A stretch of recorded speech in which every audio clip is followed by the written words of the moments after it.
Hola, soy Lucía, y mi esposo me despidió de la empresa multimillonaria que yo misma construí desde cero, solo para poner a su amante en mi lugar frente a toda la junta directiva. Fue la humillación más fría y calculada que jamás imaginé. ¿Alguna vez te han hecho sentir que no vales nada, justo en el lugar donde dejaste tu alma?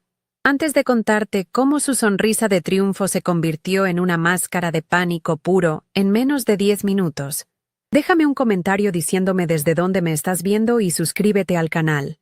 Créeme, no querrás perderte lo que pasó cuando él se dio cuenta de que había olvidado un pequeño detalle. Yo escribí cada línea del código que lo hizo millonario. Todo el conflicto, la verdad, llevaba meses gestándose en silencio, como una tormenta en el horizonte que todos pretenden ignorar. Nuestra empresa, esa que nació en nuestro pequeño apartamento con 2 laptops y un sueño compartido, se había convertido en un monstruo corporativo con oficinas de cristal en el corazón de Brickell, en Miami. Pero en ese crecimiento, algo se rompió. Javier, mi esposo, pasó de ser mi socio a ser el genio, el visionario, y yo, la arquitecta de todo el sistema, la que pasaba noches enteras sin dormir programando la base de nuestro éxito. Fui relegada a ser una simple programadora senior. Él era la cara pública. Yo, el secreto vergonzoso que garantizaba que todo funcionara a la perfección. Recuerdo perfectamente los primeros años. El olor a café recalentado a las 3 de la mañana. La emoción de ver cómo una simple línea de código se transformaba en una función que fascinaba a nuestros primeros clientes. Celebrábamos cada pequeño logro con una pizza barata en el suelo de la sala. Ese sueño era nuestro, forjado a partes iguales con su carisma y mi lógica. Pero el dinero lo cambió todo. A medida que los millones empezaron a entrar, la narrativa cambió sutilmente. En las entrevistas, él hablaba de mi visión, mi idea. Poco a poco, nosotros, desapareció de su vocabulario, y yo me convertí en una nota a pie de página en la historia de nuestra propia vida. La injusticia se materializó en símbolos que dolían más que cualquier palabra. Mientras yo seguía usando la misma laptop vieja con la que había escrito el código original, esa que tenía las teclas gastadas de tanto teclear, él llegó un día manejando un BMW nuevo, color gris oscuro, que brillaba bajo el sol de Florida. Luego vino el Rolex que lucía en su muñeca en cada reunión, un reloj cuyo valor superaba lo que yo había ganado en todo el primer año. Esos objetos no eran solo lujos, eran trofeos de una victoria que él reclamaba como suya, recordándome constantemente que, aunque yo había construido el motor, él era el único que tenía permitido conducir el auto de lujo. La llegada de Isabela fue el siguiente clavo en el ataúd de nuestra relación y mi carrera. La contrató como su asistente personal. Era joven, ambiciosa y carecía de cualquier competencia técnica real, pero sabía cómo sonreírle a Javier en el momento justo. Sus ascensos fueron meteóricos e ilógicos. En menos de 6 meses, pasó de organizar su agenda a tener un puesto directivo con un sueldo que duplicaba el mío. Los murmullos en la oficina eran insoportables. La gente me miraba con una mezcla de lástima y morbo, y yo tenía que caminar por los pasillos de la empresa que fundé sintiéndome como una extraña, una intrusa en mi propio hogar profesional. En casa, el silencio se volvió denso, pesado. Las cenas se convirtieron en monólogos de Javier sobre sus logros del día, sus reuniones con inversores, sus planes de expansión. Si yo intentaba aportar una idea técnica, una mejora para el sistema, me interrumpía con un gesto condescendiente. Lucía, de eso ya se encarga el equipo. Tú concéntrate en tus tareas, me decía, como si yo fuera una empleada más y no la mujer que había diseñado la estructura completa sobre la que él presumía. La desconexión era total. Dormíamos en la misma cama, pero vivíamos en universos paralelos. Él en uno de éxito y reconocimiento, y yo en una sombra de la que él se alimentaba. El día de la junta directiva, sentí un frío en el estómago desde que me desperté. Había una tensión extraña en el aire. Javier apenas me dirigió la palabra en el desayuno. En la oficina, el ambiente era eléctrico. La sala de reuniones, con sus paredes de cristal y su vista panorámica de la bahía de Miami, parecía un escenario preparado para una ejecución. Los miembros de la junta, hombres serios con trajes caros, nos miraban a ambos, pero sus miradas se posaban en Javier, el líder. Yo, sentada a su lado, me sentía invisible, un mueble más en esa habitación lujosa que, irónicamente, se había pagado con mi trabajo. Cuando Javier se puso de pie para comenzar la presentación, su sonrisa era la de un depredador que sabe que su presa está acorralada. Habló de cifras récord, de proyecciones de crecimiento exponenciales, de un futuro brillante para la compañía. Usó palabras como liderazgo decisivo y visión estratégica para describirse a sí mismo. Cada palabra era una pequeña daga que se clavaba en mi orgullo. Yo miraba los gráficos en la pantalla gigante, reconociendo mi trabajo, mis algoritmos, mis noches en vela, mientras él se adornaba con mis logros como si fueran medallas que se hubiera ganado en una batalla que nunca peleó. Mantuve mi rostro inexpresivo, una máscara de calma que ocultaba la furia que hervía por dentro. Entonces, al final de su discurso, hizo una pausa dramática. Me miró directamente a los ojos, con una frialdad que me heló la sangre. Y para asegurar este futuro de innovación, dijo con la voz firme y clara, necesitamos hacer cambios estructurales, empezando hoy. Se giró hacia mí, y frente a todos esos hombres poderosos, pronunció las palabras que había ensayado. Lucía, gracias por tus contribuciones. Felicidades. Estás despedida. Toma tu vieja laptop y vete. Esta empresa ahora es mía, e Isabela ocupará tu lugar. Los papeles del divorcio te llegarán mañana. El silencio en la sala fue absoluto. Vi la sonrisa satisfecha de Isabela desde una esquina y supe que todo había sido un plan perfectamente orquestado para borrarme del mapa. Por un instante, el tiempo se detuvo. El sonido de la sala pareció desvanecerse, reemplazado por un zumbido agudo en mis oídos. Vi los rostros de los miembros de la junta, hombres que habían estrechado mi mano y elogiado mi trabajo en cenas corporativas, ahora con expresiones que iban desde la incomodidad hasta una curiosidad casi clínica. Nadie dijo nada. Nadie se movió. Javier seguía de pie, con esa postura de poder que había practicado frente al espejo, mirándome como si yo fuera un problema resuelto, una pieza defectuosa que finalmente había sido retirada del tablero. Mi corazón no latía, parecía haberse detenido, congelado por el impacto de sus palabras. Sentí el peso de todas las miradas sobre mí, pero mi rostro permaneció como una máscara de piedra. Por dentro, todo se estaba desmoronando, pero por fuera, no le di la satisfacción de verme quebrada. Era lo único que me quedaba. Desde el otro lado de la mesa, la sonrisa de Isabela era casi imperceptible para los demás, pero para mí, era tan brillante como un faro en la oscuridad. No era una sonrisa de alegría, sino de pura y calculada victoria. Se enderezó sutilmente en su silla, un movimiento casi felino, como si su cuerpo ya estuviera reclamando el espacio que yo estaba a punto de dejar vacío. Sus ojos se encontraron con los míos por una fracción de segundo, y en ellos vi el desprecio que había estado ocultando durante meses bajo una fachada de amabilidad profesional. Ella no solo era la amante de mi esposo, era mi reemplazo, la usurpadora que había esperado pacientemente el momento perfecto para dar el golpe final.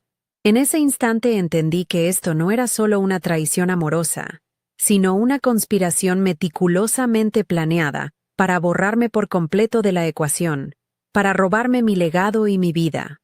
La junta directiva permaneció en un silencio cómplice. Estos hombres, supuestos titanes de la industria, se convirtieron en estatuas de cera.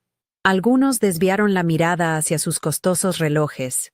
Otros se aclararon la garganta y fingieron leer los informes que tenían delante. Ninguno, ni siquiera el señor Thompson, que una vez me había llamado el cerebro secreto de la operación, se atrevió a cuestionar la decisión de Javier. Su silencio era una forma de aprobación, un respaldo tácito a la tiranía de mi esposo. Comprendí que para ellos, yo era prescindible. El genio era Javier, el que cerraba los tratos en campos de golf y cenas de lujo. Yo era solo la técnica, la herramienta que había cumplido su propósito y ahora podía ser descartada sin más. Esa indiferencia me dolió casi tanto como la traición de Javier, porque confirmaba que en su mundo de poder y dinero, mi trabajo nunca había tenido un rostro, solo un resultado del que él se apropiaba. Justo en ese momento, como si hubieran estado esperando la señal, 2 guardias de seguridad entraron en la sala. Eran hombres grandes, con trajes que no lograban disimular su corpulencia, y sus rostros eran completamente impersonales. Se pararon a cada lado de mi silla, sin tocarme, pero su presencia era una barrera física, una declaración pública de mi nueva condición de amenaza. La humillación se volvió tangible, física. Ya no era una socia, ni siquiera una empleada. Era una intrusa, una persona no grata que debía ser escoltada fuera de las instalaciones. Javier ni siquiera me miró.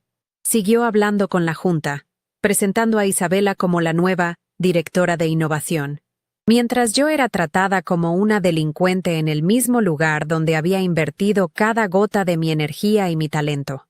El mensaje era claro. Yo ya no pertenecía allí.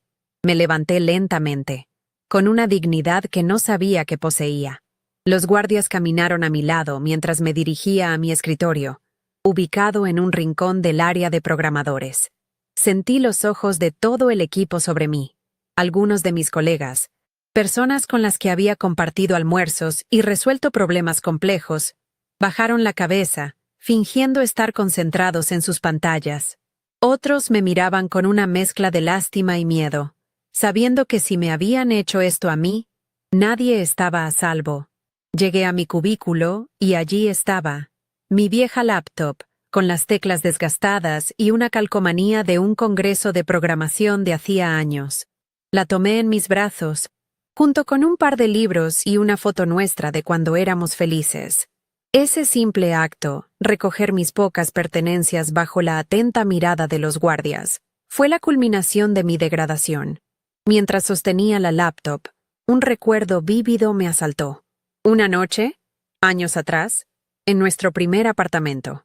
Eran las 3 de la mañana. El suelo estaba cubierto de envases de comida china vacíos y diagramas de flujo. Javier se había quedado dormido en el sofá, agotado. Yo, en cambio, seguía tecleando en esa misma computadora, encontrando la solución a un error de código que nos había tenido estancados por días. Cuando finalmente lo logré, no lo desperté. Solo sentí una oleada de pura satisfacción y orgullo. Puse una manta sobre él y seguí trabajando hasta el amanecer. Ese era nuestro sueño, construido sobre noches como esa. Sostener la laptop ahora se sentía como sostener el fantasma de ese sueño, un recordatorio doloroso de todo lo que habíamos sido y en lo que Javier se había convertido. La traición no solo era profesional, era personal, una profanación de nuestros recuerdos compartidos. El camino hacia la salida fue la caminata más larga de mi vida.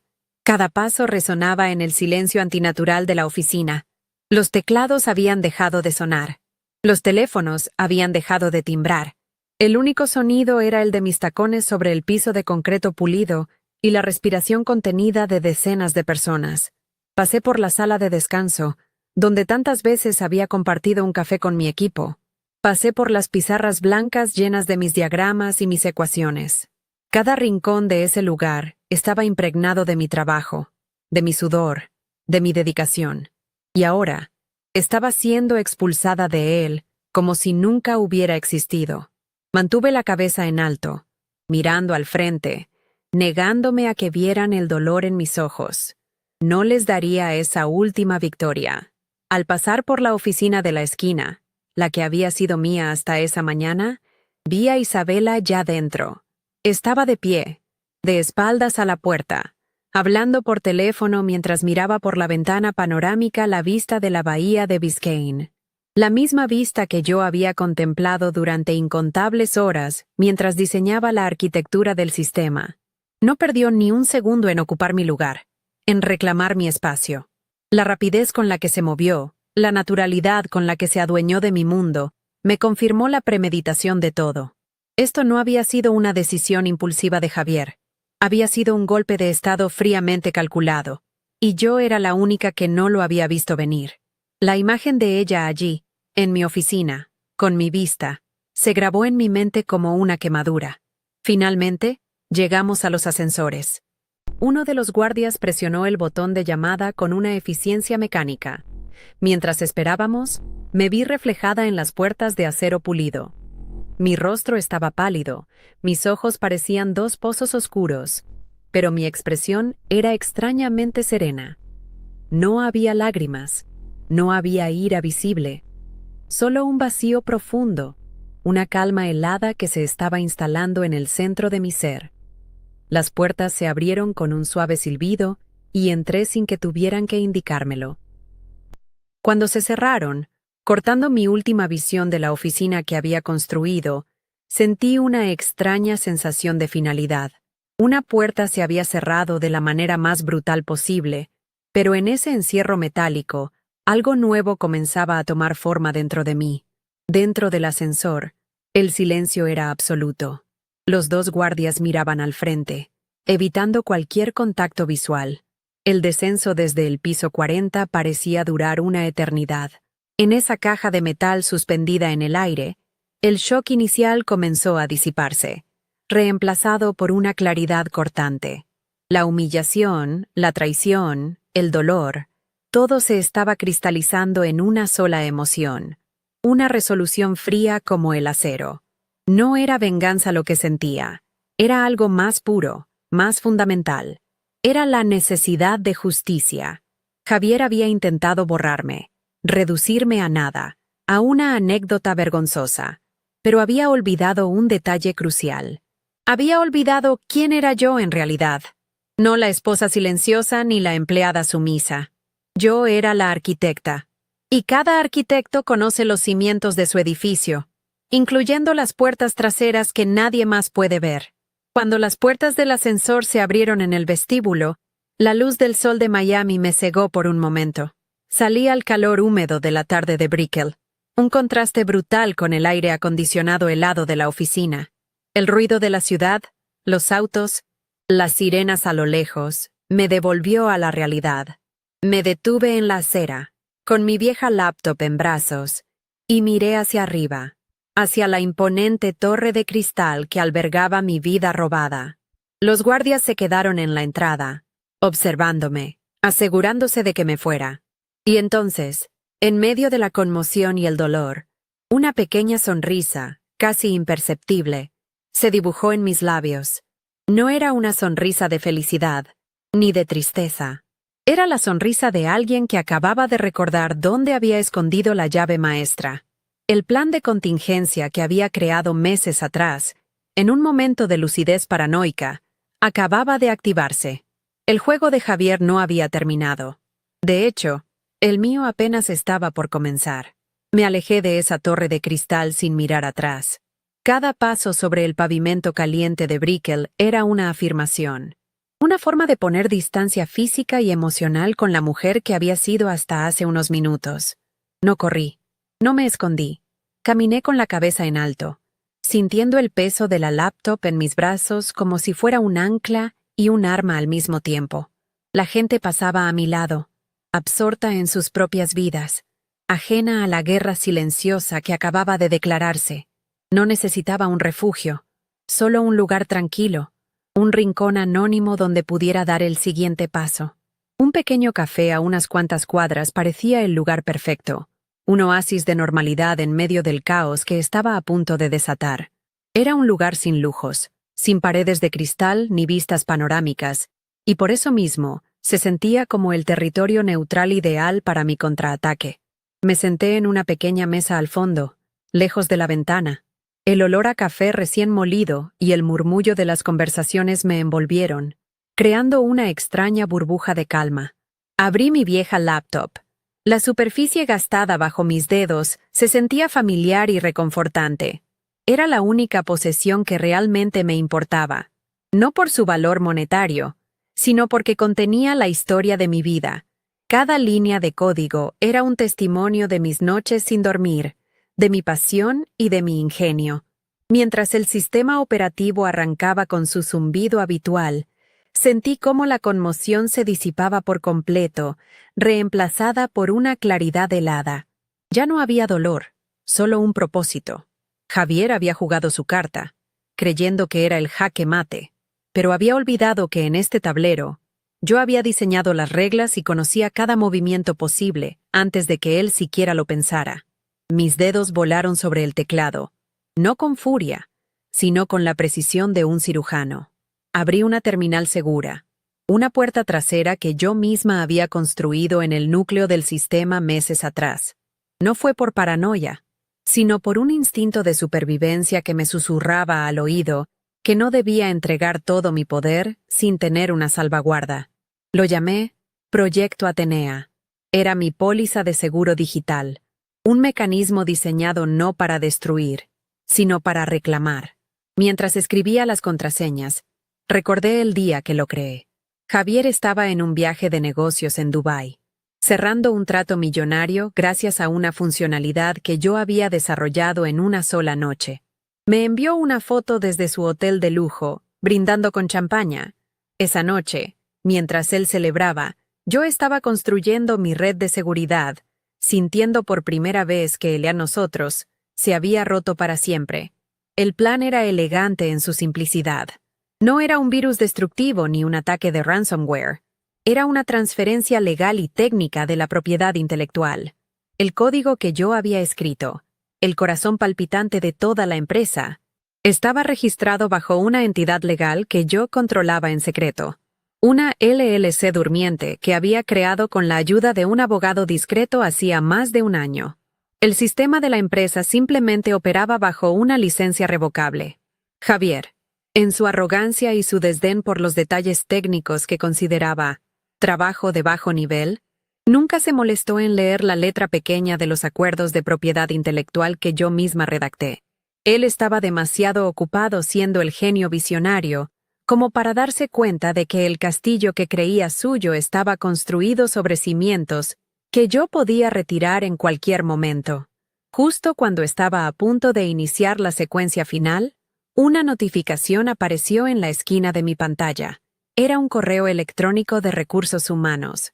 El asunto: notificación oficial de terminación de empleo. Lo abrí. Era un documento frío, corporativo, lleno de jerga legal. Mi nombre estaba escrito en una plantilla, y mis años de servicio se resumían en una sola frase. Pero fue el segundo correo, el que llegó segundos después, el que borró cualquier atisbo de duda que pudiera quedar. Una alerta de nuestro banco conjunto. Javier había vaciado casi la totalidad de la cuenta esa misma mañana, transfiriendo una suma de 7 cifras a una cuenta personal a su nombre. No solo me estaba borrando de la empresa, me estaba dejando sin nada, estrangulándome financieramente para asegurarse de que no tuviera recursos para luchar. Ese acto de pura codicia fue el empujón final que necesitaba. La vacilación se evaporó como el agua en el desierto. Una oleada de adrenalina recorrió mi cuerpo, aguda y fría. Esto ya no era una cuestión de orgullo profesional. Era una batalla por mi supervivencia, por mi futuro. Miré el reloj de la laptop. 9 minutos. 9 minutos desde que las puertas del ascensor se cerraron, sellando mi expulsión. El temporizador invisible que yo había programado en mi Proyecto Atenea estaba a punto de llegar a cero. Le había dado un margen de 10 minutos. 10 minutos para que él saboreara su victoria. 10 minutos para que Isabela se sentara en mi silla. 10 minutos para que la junta directiva lo felicitara por su decisión audaz. 10 minutos que ahora se sentían como la cuenta regresiva más larga y satisfactoria de mi vida. Cada segundo que pasaba era un grano de arena cayendo en el reloj de arena de su imperio de mentiras. Inicié la secuencia final. Era una serie de comandos encriptados que solo yo conocía, una llave digital que ningún otro programador en la empresa podría descifrar. La pantalla se llenó de líneas de código verde sobre un fondo negro. Mi lenguaje nativo, el único lugar donde siempre había tenido el control absoluto. Con cada comando que ejecutaba, sentía como si estuviera recuperando una parte de mí misma que había cedido por amor, por lealtad, por la ilusión de un sueño compartido. No estaba destruyendo nuestro sueño, estaba reclamando mi parte, la parte fundamental, la que él había intentado robar y rebautizar como suya. Estaba podando las ramas podridas para salvar la raíz, y la raíz era mi trabajo, mi creación, mi intelecto. Era una operación quirúrgica, no una demolición. Ejecutar transferencia de activos de propiedad intelectual. Confirmar. El mensaje parpadeó en la pantalla. Mis dedos se detuvieron sobre la tecla Enter, por una fracción de segundo. No por duda, sino para saborear el momento. El mundo a mi alrededor seguía su curso. Una camarera rellenaba los azucareros. Un hombre leía el periódico. Nadie sabía que en esa vieja y desgastada laptop, en un café anónimo de Miami, una mujer estaba a punto de hacer colapsar un imperio multimillonario con una sola pulsación. Presioné la tecla. Una barra de progreso apareció en la pantalla, llenándose rápidamente. Transferencia completada. Derechos de autor y acceso a la propiedad intelectual, clave asegurados. Servidores de origen bloqueados. Cerré la laptop. El acto estaba consumado. Me recosté en la silla y tomé un sorbo del café helado que había pedido y olvidado. El sabor amargo me devolvió al presente. Me imaginé la escena en la sala de juntas del piso 40. Javier, probablemente descorchando una botella de champán caro, su rostro radiante de triunfo. Isabela, a su lado, sonriendo, aceptando las felicitaciones de hombres que no sabían nada sobre el verdadero motor de la empresa. Los inversores, satisfechos, brindando por el futuro brillante bajo el liderazgo decisivo de Javier, se sentirían en la cima del mundo, invencibles, sin saber que el suelo bajo sus pies acababa de desaparecer. Su celebración se basaba en un activo que, en ese preciso instante, ya no les pertenecía. La ironía era tan densa que casi podía saborearla. Me levanté, dejé un billete de $20 sobre la mesa, mucho más de lo que costaba el café, y salí del local. La luz del sol ya no me pareció tan cegadora. El aire húmedo de Florida se sentía más ligero. No miré hacia la torre de oficinas. No necesitaba hacerlo. Sabía con certeza matemática lo que estaba sucediendo allí dentro. En cada pantalla de la empresa, desde los monitores de la junta directiva hasta los teléfonos de los empleados, un mensaje simple y devastador había aparecido. Un mensaje que llevaba mi firma digital. El pánico estaría empezando a extenderse como una onda expansiva. La sonrisa de Javier se habría congelado en su rostro. Su mundo de cristal se estaba haciendo añicos. Y yo no había tenido que levantar la voz ni derramar una sola lágrima. Había usado mi mente, mi trabajo, mi verdad, y eso era más poderoso que cualquier grito. No regresé a casa. Nuestro penthouse con vista a la bahía de Biscayne ya no se sentía como un hogar, sino como la jaula dorada que Javier había construido a mi alrededor. En su lugar, encontré un pequeño parque con un banco de madera que miraba hacia el horizonte, con la silueta de la ciudad recortada contra el cielo azul. Me senté allí, con la laptop cerrada a mi lado, y saqué mi celular. No era para llamar a nadie, ni para buscar consuelo. Era mi puesto de observación. Desde esa distancia anónima y segura, me preparé para ver caer las primeras piezas del dominó. La brisa cálida del mar me acariciaba el rostro. Un extraño contrapunto a la tormenta digital que estaba a punto de desatarse en esa torre de cristal que se alzaba a lo lejos. No sentía nervios, solo una calma profunda, la serenidad de quien sabe que ha tomado la única decisión posible. En mi celular, abrí una aplicación de monitoreo que yo misma había diseñado. Era una interfaz simple, casi invisible para cualquier otro sistema, que me daba acceso a los signos vitales de la red de la empresa en tiempo real. Podía ver el flujo de datos, el estado de los servidores, las consultas a la base de datos. Era como tener el dedo puesto sobre el pulso de la compañía. Mientras observaba las líneas de datos fluyendo con normalidad, recordé la última vez que intenté explicarle a Javier la importancia de tener un sistema de monitoreo redundante. Él me interrumpió, sonriendo con condescendencia. Lucía, querida, deja los detalles técnicos para los ingenieros. Yo me encargo de la visión, de lo que realmente importa. Esa visión suya estaba a punto de estrellarse contra una realidad técnica que nunca se molestó en comprender. La primera alerta apareció en mi pantalla. Una pequeña notificación en rojo. Error de autenticación en el servidor de respaldo 03. Era un error insignificante, uno que el equipo de TI probablemente atribuiría a una falla momentánea, pero yo sabía lo que significaba. Era la primera grieta en la represa. Mi código estaba comenzando a despertar, a ejecutar las primeras secuencias de su protocolo. No era un ataque, sino un diagnóstico. Estaba verificando sus propios permisos, asegurándose de que todas las puertas de acceso estuvieran bajo su control antes de dar el siguiente paso. Imaginé al jefe de TI, un buen hombre llamado Carlos, frunciendo el ceño frente a su monitor, sin entender por qué un servidor perfectamente sano de repente se negaba a responder a sus comandos. Era el principio del fin, y solo yo lo sabía. Me permití imaginar la escena en la sala de juntas. Seguramente, el champán ya estaría servido. Javier estaría en el centro de la atención, con su Rolex brillando bajo las luces, levantando su copa para brindar por el nuevo amanecer de la empresa.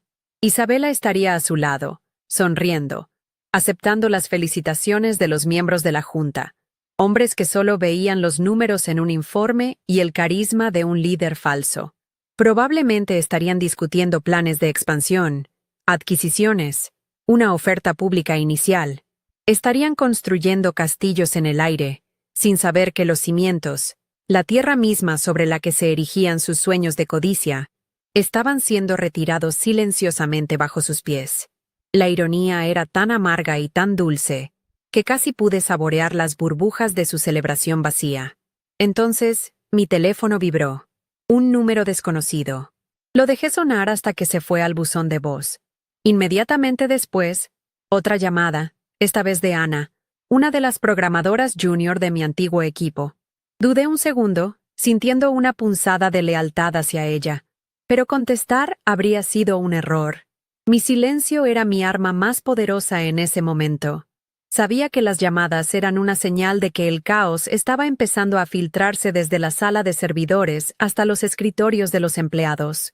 Probablemente, algunas aplicaciones internas habían dejado de funcionar.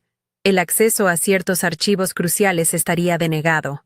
La confusión estaría extendiéndose por los pasillos como un susurro inquietante, y nadie tendría una respuesta. Javier, en su burbuja de poder, sería el último en enterarse. Una nueva serie de notificaciones rojas inundó la pantalla de mi aplicación de monitoreo. Acceso a la base de datos de clientes revocado. Módulo de transacciones financieras bloqueado. MINEO, protocolo de comunicación interna deshabilitado. Mi código estaba trabajando metódicamente, como un cirujano experto, cortando las arterias vitales de la empresa. No estaba borrando nada. No estaba destruyendo datos. Simplemente, estaba cerrando las puertas. Estaba poniendo cada pieza de mi trabajo, cada línea de código que había salido de mi mente y de mis manos, detrás de un muro digital infranqueable. La empresa, ese gigante multimillonario, seguía existiendo, pero su cerebro había sido desconectado de su cuerpo. Era una cáscara hueca, y ellos todavía no se habían dado cuenta. Por un instante, un recuerdo fugaz me golpeó. La noche en que registramos el nombre de la empresa, estábamos en nuestro viejo apartamento, sentados en el suelo, compartiendo una botella de vino barato para celebrar. Javier me miró a los ojos y me dijo, «Lucía, juntos vamos a construir algo eterno». La sinceridad en su voz esa noche, el brillo en sus ojos. ¿Dónde se había quedado todo eso? ¿En qué momento el nosotros se convirtió en mío? La punzada de nostalgia fue real, dolorosa, pero duró solo un segundo. Se disolvió al recordar su rostro frío en la sala de juntas, la sonrisa de Isabela, la humillación de ser escoltada por guardias. Ese recuerdo no era más que un fantasma. La realidad era esta. Él había intentado borrarme, y yo solo estaba reclamando lo que siempre fue mío. El temporizador en mi aplicación de monitoreo, el que yo misma había programado, mostraba que faltaban 60 segundos para la fase final, la fase de la comunicación, la fase en la que el susurro se convertiría en un grito ensordecedor. Me imaginé el código que estaba a punto de ejecutarse. un simple script de difusión que había escrito en menos de 5 minutos. Era elegante, directo y brutalmente eficiente. Se propagaría por la red interna, tomando el control de cada pantalla, desde el monitor de 85 pulgadas de la sala de juntas hasta el celular de cada empleado. No había firewall que pudiera detenerlo, porque venía desde dentro, desde el corazón mismo del sistema que yo había creado. Era el momento de la verdad, el instante en que la ilusión de poder de Javier se haría añicos. Miré a mi alrededor. Unos niños jugaban en los columpios, sus risas llenaban el aire. Una pareja paseaba a su perro. La vida seguía su curso, ajena al drama corporativo que estaba a punto de alcanzar su punto culminante. Respiré hondo, llenando mis pulmones con el aire salado del mar. No sentía euforia ni sed de venganza. Sentía una extraña sensación de equilibrio, como si una balanza que había estado injustamente inclinada durante años estuviera finalmente volviendo a su centro. Él había elegido el escenario público para humillarme, para despojarme de mi trabajo y mi dignidad. Era justo.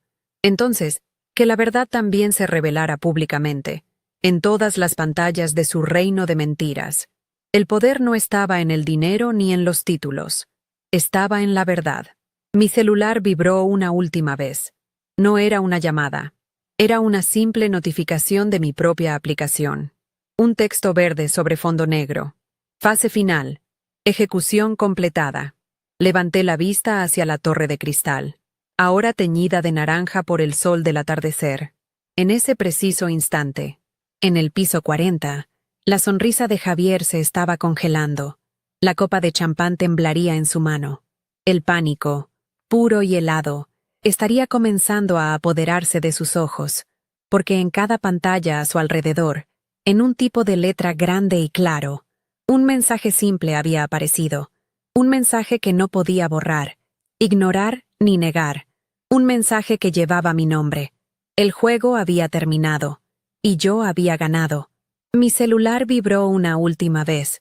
No era una llamada. Era una simple notificación de mi propia aplicación. Un texto verde sobre fondo negro. Fase final. Ejecución completada.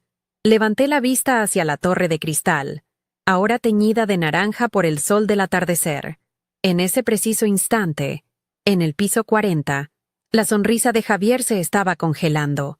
La copa de champán temblaría en su mano. El pánico, puro y helado, estaría comenzando a apoderarse de sus ojos, porque en cada pantalla a su alrededor, en un tipo de letra grande y claro, un mensaje simple había aparecido. Un mensaje que no podía borrar, ignorar ni negar. Un mensaje que llevaba mi nombre. El juego había terminado. Y yo había ganado. Me lo imaginé con una claridad casi fotográfica. Javier, en medio de su discurso de victoria, levantando la copa. De repente, la presentación de PowerPoint detrás de él parpadea y es reemplazada por mi mensaje. Las caras de los miembros de la junta, antes sonrientes y complacientes, se transforman en máscaras de confusión. El murmullo de celebración se apaga, reemplazado por un silencio denso, pesado. Javier se gira, y sus ojos leen las palabras en la pantalla gigante. El núcleo del sistema ha sido asegurado por su única autora, Lucía García. El acceso para usuarios no autorizados ha sido revocado permanentemente. Su rostro, que segundos antes irradiaba arrogancia, se descompone. El color se drena de sus mejillas. El Rolex en su muñeca de repente parece una baratija inútil, un símbolo de un poder que acaba de evaporarse.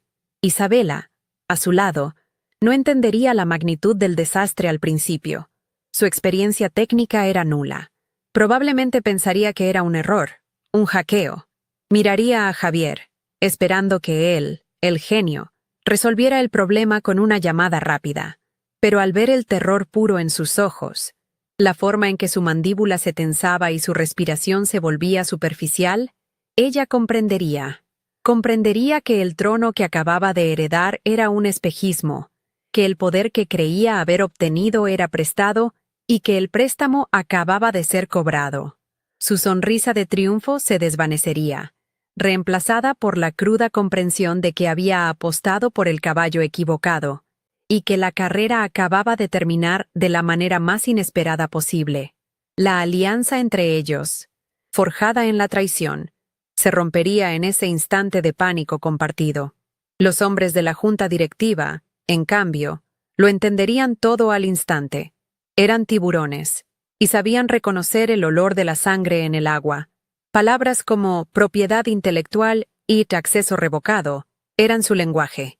Se mirarían unos a otros, y luego sus miradas se clavarían en Javier, ya no con admiración, sino con una fría y calculadora furia. El hombre que les había prometido un futuro de miles de millones de dólares acababa de revelar que no era dueño ni siquiera de los cimientos de su propio castillo. La sala de juntas, que había sido un escenario para su coronación, se transformaría en un tribunal improvisado, y él sería el único acusado, sin abogado y sin coartada.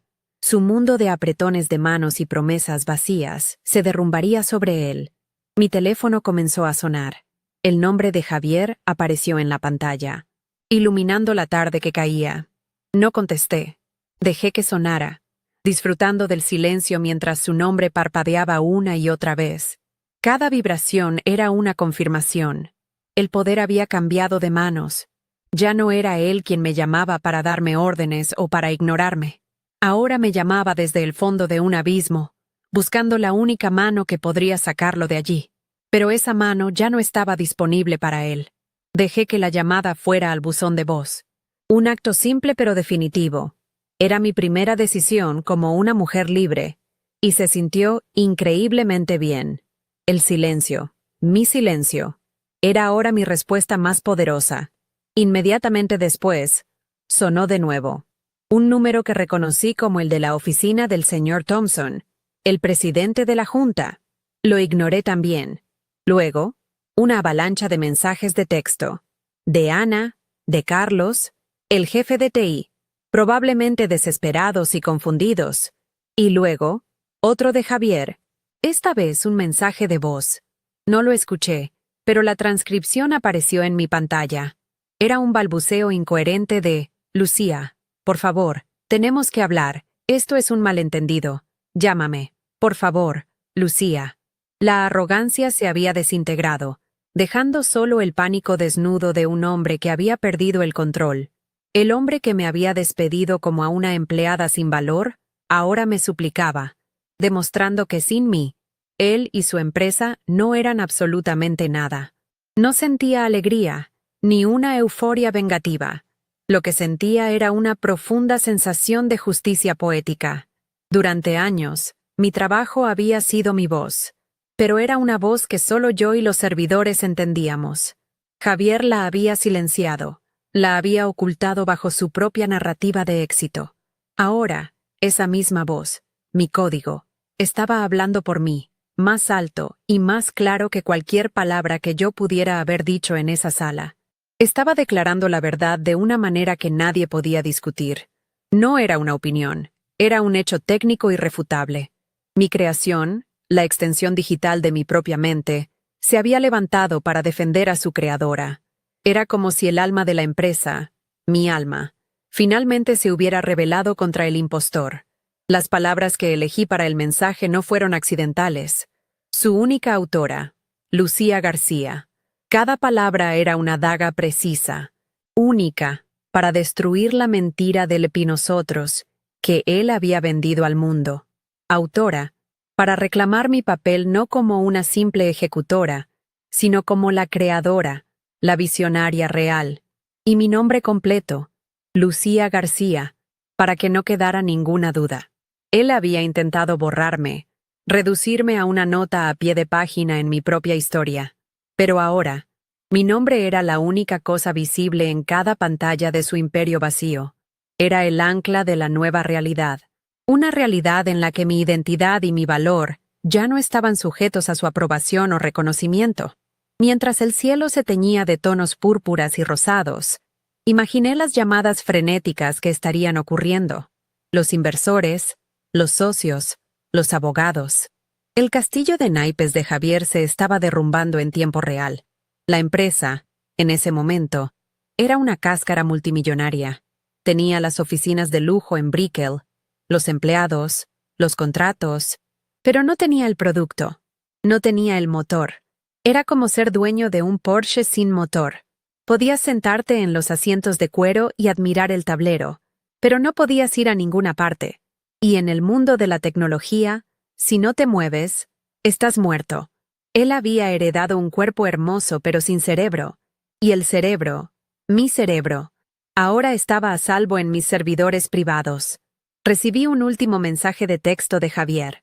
Era corto, desesperado, lleno de errores de tipeo. Lucia, por favor devuelve el acceso. Te daré lo que quieras. Mitad de todo, por favor contesta. Leí las palabras sin sentir nada. Ni pena, ni ira, ni satisfacción. Solo un vacío. La confirmación de que su oferta llegaba demasiado tarde y por las razones equivocadas. No quería la mitad de su empresa. Yo ya tenía el 100% de lo que realmente importaba. La propiedad de mi propio trabajo. Borré el mensaje sin responder. La negociación había terminado antes de empezar. Mi código ya había dicho todo lo que había que decir, y su lenguaje era mucho más elocuente que el mío. Me levanté del banco, sintiendo el aire fresco de la noche en mi rostro. La torre de cristal a lo lejos ya no parecía un monumento a mi humillación, sino una tumba. La tumba de una vida que ya no era mía. La tumba de un hombre que se había perdido en su propia codicia. No miré hacia atrás. Comencé a caminar, alejándome del parque, de la vista de la bahía, de todo lo que había representado mi pasado.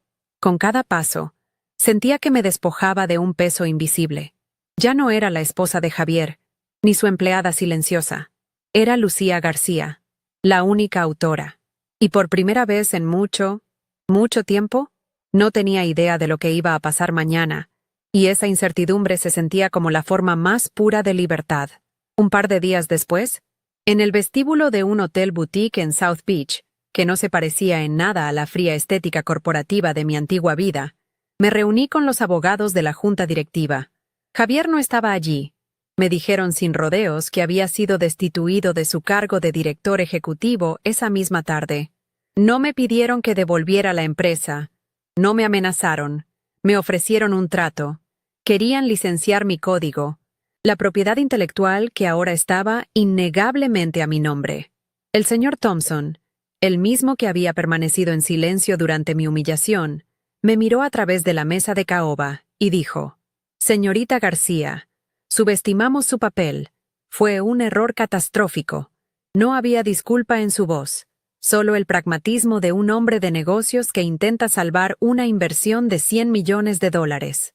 Era la validación más fría y, extrañamente, más satisfactoria que podría haber recibido. La negociación fue corta y brutalmente unilateral. Yo tenía todas las cartas. No pedí volver. No pedí un puesto en la junta. No quería tener nada que ver con la cultura que se había podrido bajo el liderazgo de Javier. En cambio, pedí dos cosas. Primero, un pago único y masivo por una licencia perpetua y no exclusiva de mi software. La cifra que mencioné hizo que uno de los abogados más jóvenes se atragantara con su agua. Segundo, una cláusula de no divulgación que les prohibía usar mi nombre en cualquier material futuro, pero que incluía una declaración pública, redactada por mí, que reconocía la propiedad intelectual fundamental como obra de una fundadora anónima que dejaba la empresa. No quería fama, quería la verdad registrada y una fortuna que me garantizara no tener que volver a depender de nadie nunca más en mi vida. Aceptaron cada una de mis condiciones sin rechistar. De Javier supe por terceros, retazos de información que me llegaban a través de antiguos colegas. La junta lo había despedido con una cláusula de moralidad, dejándolo sin el paquete de indemnización millonario que él mismo se había asignado. El banco congeló sus activos durante la investigación interna, y los lujos desaparecieron tan rápido como habían llegado. El BMW fue embargado. El penthouse de Brickell, que estaba a nombre de la empresa, tuvo que ser desalojado en menos de una semana. Vi una foto suya en un blog de chismes de Miami, unos meses después, Estaba saliendo de un restaurante modesto, mucho más delgado, con la mirada perdida y sin el Rolex en la muñeca. La arrogancia había sido reemplazada por una especie de agotamiento hueco. No sentí nada al verlo, ni alegría ni pena. Era simplemente un extraño, el fantasma de un hombre que una vez conocí. Isabela desapareció del mapa casi al instante. Sin Javier para protegerla, y sin ninguna habilidad real que la respaldara, la nueva dirección la despidió en su primera semana. Su ascenso meteórico fue seguido por una caída igualmente rápida y silenciosa. Alguien me dijo que había intentado demandar a la empresa por despido improcedente, pero sin el poder de Javier detrás de ella. Su caso fue desestimado rápidamente. Se convirtió en una anécdota, una nota a pie de página en la historia del colapso de un falso rey. Su ambición, construida sobre la traición, se había desmoronado junto con el imperio de mentiras de Javier. Era una lección brutal sobre la diferencia entre el poder prestado y el poder ganado. Ella había elegido el camino fácil, y ese camino la llevó directamente a un callejón sin salida, sola y sin nada que mostrar por su conspiración. Con el dinero del acuerdo, no compré una mansión en Star Island ni un yate. Hice algo que Javier siempre habría considerado un desperdicio. Invertí en mí misma y en mi tranquilidad. Me mudé a una pequeña casa en Key Biscayne, un lugar tranquilo donde el sonido principal era el de las olas y no el del tráfico. Fundé una pequeña empresa de consultoría tecnológica, pero con mis propias reglas. Trabajaba solo en proyectos que me apasionaban y con gente que respetaba mi trabajo. También creé una fundación que otorga becas a mujeres jóvenes que quieren estudiar programación e ingeniería, para asegurarme de que otras mentes brillantes no tuvieran que luchar tanto como yo para que su voz y su trabajo fueran reconocidos. Mi nueva vida no se medía en cifras de ingresos trimestrales, sino en mañanas tranquilas y en la satisfacción de construir algo significativo. Un año después, estaba sentada en la terraza de mi casa, con una nueva laptop sobre las piernas, trabajando en un proyecto de código abierto para una organización sin fines de lucro. Un correo electrónico apareció en mi bandeja de entrada. Era de Ana, mi antigua programadora junior. Me contaba que la empresa, ahora bajo un nuevo nombre y con un nuevo director ejecutivo, finalmente estaba prosperando. En la página Sobre nosotros, de su nuevo sitio web, había una sección dedicada a la historia de la compañía. No mencionaba mi nombre, tal como estipulaba nuestro acuerdo, pero describía cómo el software original fue desarrollado por una de las fundadoras originales, una arquitecta de sistemas visionaria cuyo trabajo sigue siendo la piedra angular de nuestro éxito. Leí esa frase varias veces. Era una verdad anónima, pero era la verdad, y eso era suficiente. Nunca volví a ver a Javier en persona. Nuestro divorcio se finalizó a través de abogados. Renunció a cualquier reclamo sobre mis nuevos activos, a cambio de que yo no presentara cargos por el fraude que cometió al vaciar nuestra cuenta bancaria. Fue una transacción fría y sin emociones, el final definitivo de nuestra historia. A veces, cuando leía sobre algún escándalo corporativo en las noticias, pensaba en él. Pensaba en cómo la ambición puede corroer a una persona desde dentro, transformando a alguien que una vez compartió tus sueños en un extraño dispuesto a destruirte por ellos. Pero el pensamiento era fugaz, como recordar una película mala que viste hace mucho tiempo. Ya no tenía poder sobre mí, ni siquiera en mis recuerdos. Su castigo no fue la pobreza, sino la irrelevancia.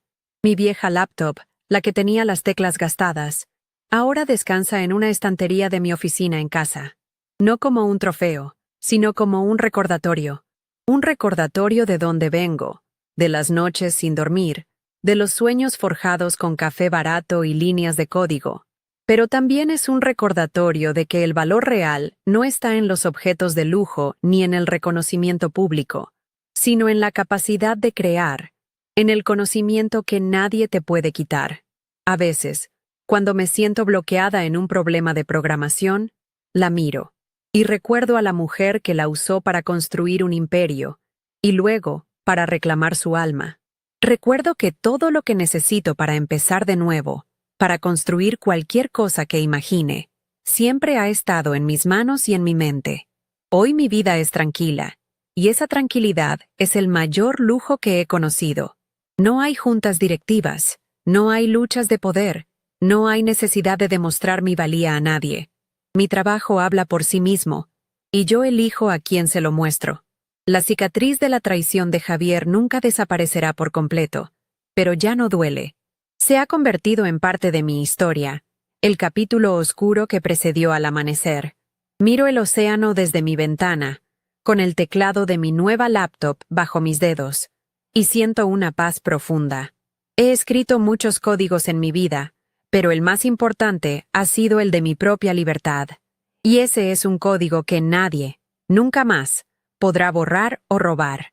Si conoces a alguien que necesita escuchar este mensaje de confianza en sí misma, por favor, comparte este video. No olvides suscribirte para más historias sobre cómo encontrar tu propio camino, incluso cuando no es el que los demás esperan. Gracias por escuchar. Lo que viví me enseñó la lección más importante de todas, una que no se aprende en ninguna universidad ni en ninguna junta directiva. Aprendí que tu valor no está en el título que te dan, ni en el reconocimiento que te niegan. No está en un sueldo, ni en una oficina con vista al mar. Tu verdadero valor reside en lo que sabes hacer, en el conocimiento que has cultivado, en la habilidad que nadie te puede arrebatar. Durante años, permití que Javier definiera mi valor, relegándome a la sombra mientras él brillaba con mi luz. El error no fue solo suyo por minimizarme, sino también mío por permitirlo. La humillación que sufrí me obligó a recordar que mi valía no era algo que él pudiera despedir. Estaba codificada en mi mente, en mis manos, y era hora de reclamarla por completo, para mí y solo para mí. También comprendí la verdadera naturaleza del poder. Javier creía que el poder era su Rolex, su BMW, su capacidad para intimidar y descartar a las personas como si fueran piezas de un juego. Pero eso no es poder, es solo la cáscara, la apariencia. El poder real es silencioso. Es la competencia, la maestría. Es ser la arquitecta que conoce cada ladrillo y cada pasadizo secreto del edificio. No necesita gritar ni presumir, porque su existencia es fundamental. Descubrí que el poder más grande no es el que se exhibe, sino el que se ejerce desde los cimientos. Es la capacidad de ser tan esencial que, si te retiras, toda la estructura que otros presumen como suya se viene abajo. Ese es un poder que no se compra ni se hereda, solo se gana con trabajo, dedicación y noches en vela. La traición, por dolorosa que sea, a veces es un regalo disfrazado de tragedia. Te rompe, sí, pero en las grietas es por donde entra la luz. La infidelidad y la humillación de Javier me obligaron a enfrentar una verdad incómoda. Había puesto toda mi confianza y mi seguridad en manos de otra persona. Al crear mi plan de contingencia, mi proyecto Atenea, no estaba siendo paranoica, estaba siendo mi propia red de seguridad. Estaba aprendiendo a ser mi principal aliada. La lección aquí es que nunca debes entregar el 100% de tu poder a nadie, ni en el amor, ni en los negocios. Siempre debes guardar una llave maestra para ti, una puerta trasera que solo tú conozcas, porque al final del día, la única persona que puedes estar segura de que nunca te abandonará eres tú misma. Y con todo esto, mi definición de éxito cambió radicalmente. Antes, pensaba que el éxito era la valoración de la empresa en miles de millones de dólares, las portadas de revistas, el reconocimiento de la industria. Estaba persiguiendo la versión de éxito de Javier. Ahora sé que el verdadero éxito es la paz. Es la libertad de elegir en qué proyectos inviertes tu energía. Es la satisfacción de usar tu talento para construir algo que tiene un propósito más allá del dinero. Es poder sentarte en tu terraza por la mañana, con una taza de café, y sentir que eres dueña de tu tiempo, de tus decisiones y de tu futuro. El éxito no es una cifra en una cuenta bancaria, sino la tranquilidad de saber que estás viviendo una vida auténtica, fiel a quien eres y a lo que vales. Quiero que te lleves esto. Todos tenemos un código dentro de nosotros. No tiene que ser un software, puede ser tu habilidad para cocinar, para enseñar, para cuidar de otros, para crear arte. Es ese talento único, esa esencia que es tuya y solo tuya. El mundo, y a veces las personas más cercanas a ti, intentarán convencerte de que ese código no es importante, que es solo un detalle técnico, mientras ellos se ocupan de la gran visión. No les creas. Ese detalle técnico es el motor de todo. Identifica cuál es tu código. Protégelo, nútrelo y nunca, jamás, permitas que nadie te haga sentir que es algo secundario, porque en el momento en que entiendas que tú controlas el motor, te darás cuenta de que siempre has tenido el volante en tus manos, aunque no te dejarán conducir. Dejar ir la amargura fue mi batalla final y la más importante.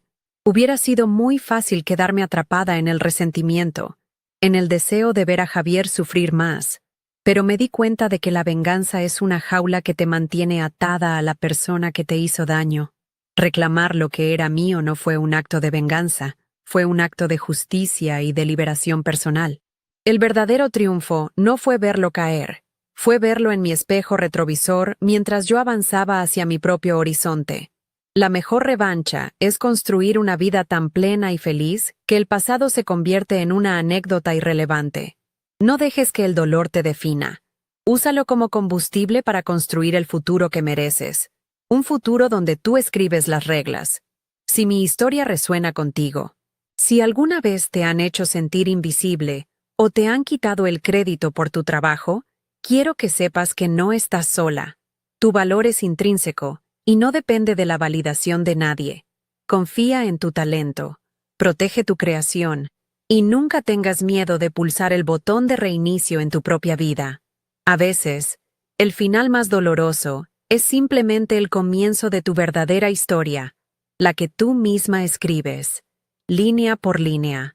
El poder siempre estuvo dentro de ti, esperando el momento adecuado para ser ejecutado.